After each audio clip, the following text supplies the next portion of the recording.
میرے آقا و مولا صلی اللہ علیہ وسلم کا گزر ایسے لوگوں کے پاس ہوا جن کے پیٹ بہت بڑے بڑے تھے، جیسے مکان ہوتے ہیں نا، بڑے بڑے مکان، ان کے پیٹ بڑے بڑے مکانوں کی طرح تھے، اور ان کے اندر سانپ بھرے ہوئے تھے جو باہر سے نظر آ رہے تھے۔ میرے آقا و مولا صلی اللہ علیہ وسلم نے فرمایا، جبریل یہ کون لوگ ہیں؟ فرمایا، حضور یہ آپ کی امت میں سے سود خور ہیں جو سود کو کھاتے ہیں۔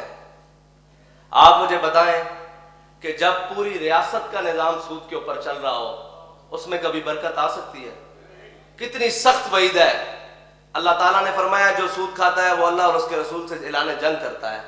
کیا ہم اللہ اور اس کے رسول سے اعلان جنگ کر کے کامیاب ہو سکتے ہیں؟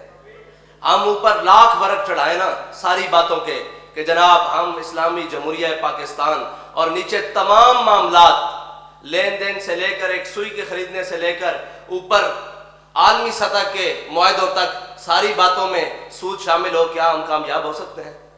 کبھی بھی کامیاب نہیں ہو سکتے۔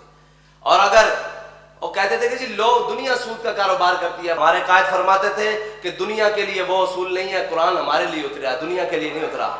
دنیا اس پہ عمل کرے یا نہ کرے اس کے لیے اہم نہیں ہے، اگر ہم نے قرآن کو چھوڑا تو وہ معزز تھے زمانے میں مسلمان ہو کر، اور ہم خوار ہوئے تارک قرآن ہو کر۔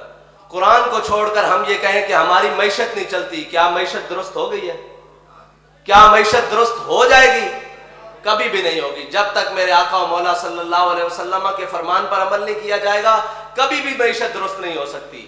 ہاں، وقتی طور پر کچھ ڈالر لے کر کچھ وقت تو گزارا جا سکتا ہے، لیکن پھر جب سود اپنا حساب لیتا ہے، پھر یہ کہتے ہیں جی کہ IMF کے بھی مقروض ہو گئے ہیں۔ تو استاد صاحب نے فرمایا تھا ہم تمہیں ایک نسخہ بتاتے ہیں کہ آج سے اعلان کرو کہ ہم سود نہیں دیتے۔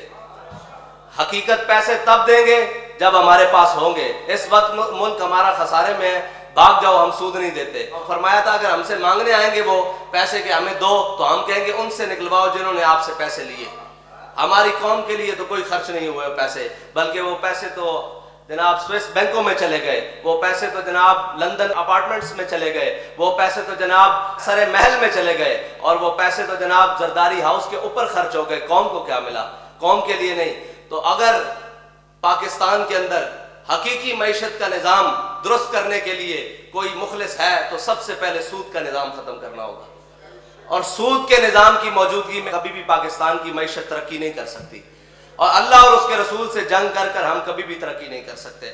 میرے آقا و مولا صلی اللہ علیہ وسلم نے آگے ایک منظر دیکھا، جب آپ آگے گزرے کچھ لوگوں کے پاس تو جن کے ہونٹ اونٹوں کی طرح بڑے بڑے تھے اور جن کے منہ میں پتھر ڈالے جاتے، پھر جناب جہنم کی چٹانیں ان کے منہ میں داخل کی جاتی۔ اب منہ اتنا سا ہے، اس کے اندر جہنم کی چٹان داخل کی جائے، آپ دیکھیں کتنا دردناک منظر ہوتا۔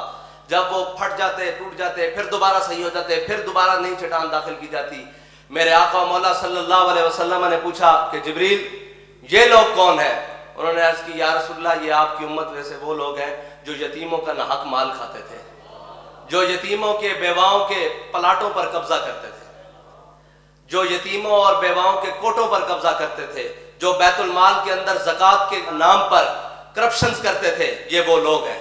ان کو یہ سزا تو قیامت تک ہے، اور یہ سارے جن کو سزائیں مل رہی ہیں یہ رب سے دعا کرتے ہیں کہ یا اللہ قیامت قائم نہ ہو، ہمارا حشر تب کیا ہوگا، ہمیں کیا سزا، تب کیا سزا دی جائے گی۔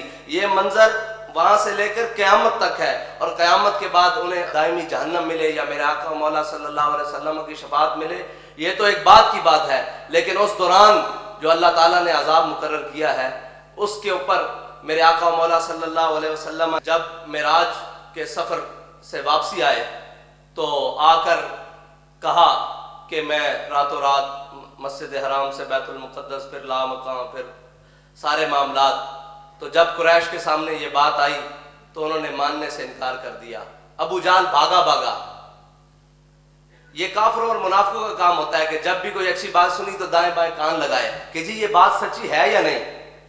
بھاگا حضرت جناب صدیق اکبر کے پاس آیا، انہوں نے کہا جی ایک بندہ راتوں رات مسجد حرام سے بیت المقدس جائے، پھر لامکاں، پھر آگے چلا جائے، کیا آپ کی عقل کام کرتی ہے؟